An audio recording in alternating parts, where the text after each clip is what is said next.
Albert Einstein once said, everybody's a genius, but if you judge a fish by its ability to climb a tree, it will live its whole life believing that it is stupid. Ladies and gentlemen of the jury, today on trial we have modern day schooling. Glad you could come. Not only does he make fish climb trees, but also makes them climb down and do a 10-mile run. Tell me, school, are you proud of the things you've done? Turning millions of people into robots, do you find that fun? Do you realize how many kids relate to that fish? Swimming upstream in class, never finding their gifts, thinking they are stupid, believing they are useless? Well, the time has come, no more excuses. I call school to the stand and accuse him of killing creativity, individuality, and being intellectually abusive. He's an ancient institution that has outlived his usage. So, Your Honor, this concludes my opening statement, and if I may present the evidence of my case, I will prove it. Proceed. Exhibit A. Here's a modern day phone. Recognize it? Here's a phone from 150 years ago. Big difference, right? Stay with me. Here's a car from today, and here's a car from 150 years ago. Big difference, right? Well, get this. Here's a classroom of today, and here's a class we used 150 years ago. Now, ain't that a shame? In literally more than a century, nothing has changed. Yet you claim to prepare students for the future?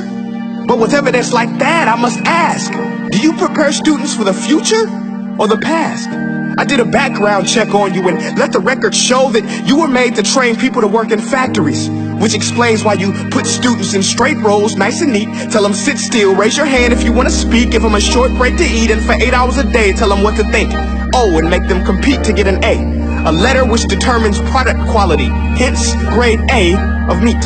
I get it. Back then, times were different. We all have a past. I myself am no Gandhi. But today, we don't need to make robot zombies. The world has progressed. And now we need people who think creatively, innovatively, critically, independently, with the ability to connect. See, every scientist will tell you that no two brains are the same. And every parent with 2 or more children will confirm that claim.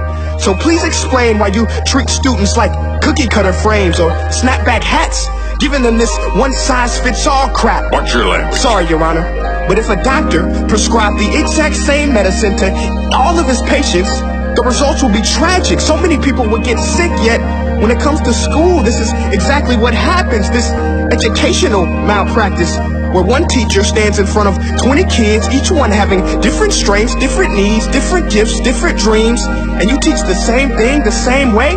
That's horrific. Ladies and gentlemen, the defendant should not be acquitted. This may be one of the worst criminal offenses ever to be committed. And let's mention the way you treat your employees. Objection. Overruled. I want to hear this. It's a shame.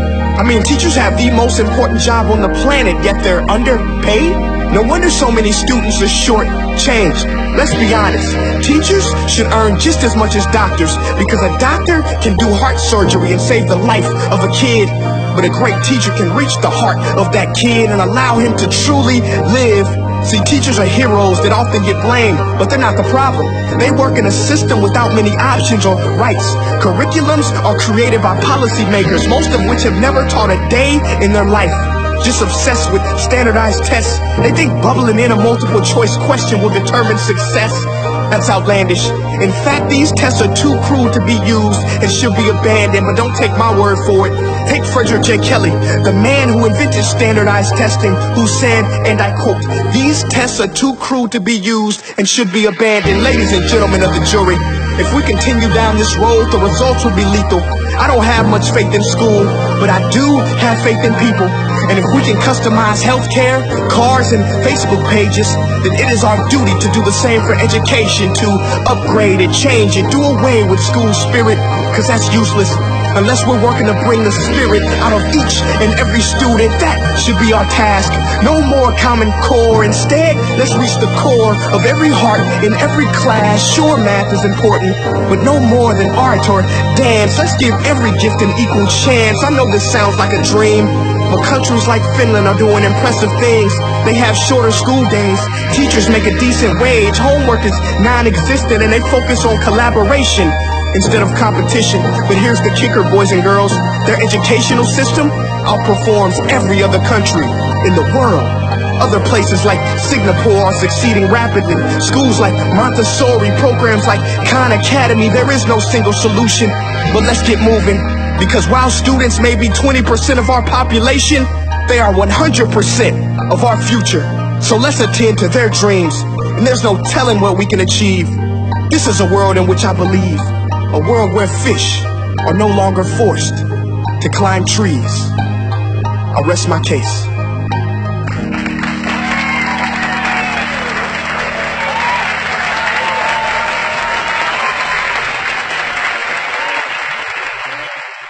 Hey guys, thank you so much for watching that video. Now, if you haven't joined the family yet, this is what I want you to do. I want you to click like on this page and click see first so that you never miss a beat. Now, for more insider information, offers, and just special challenges, go to my website at princeea.com and sign up for my personal email list. And the last thing I want you to do, you listening? Make each breath count. Peace.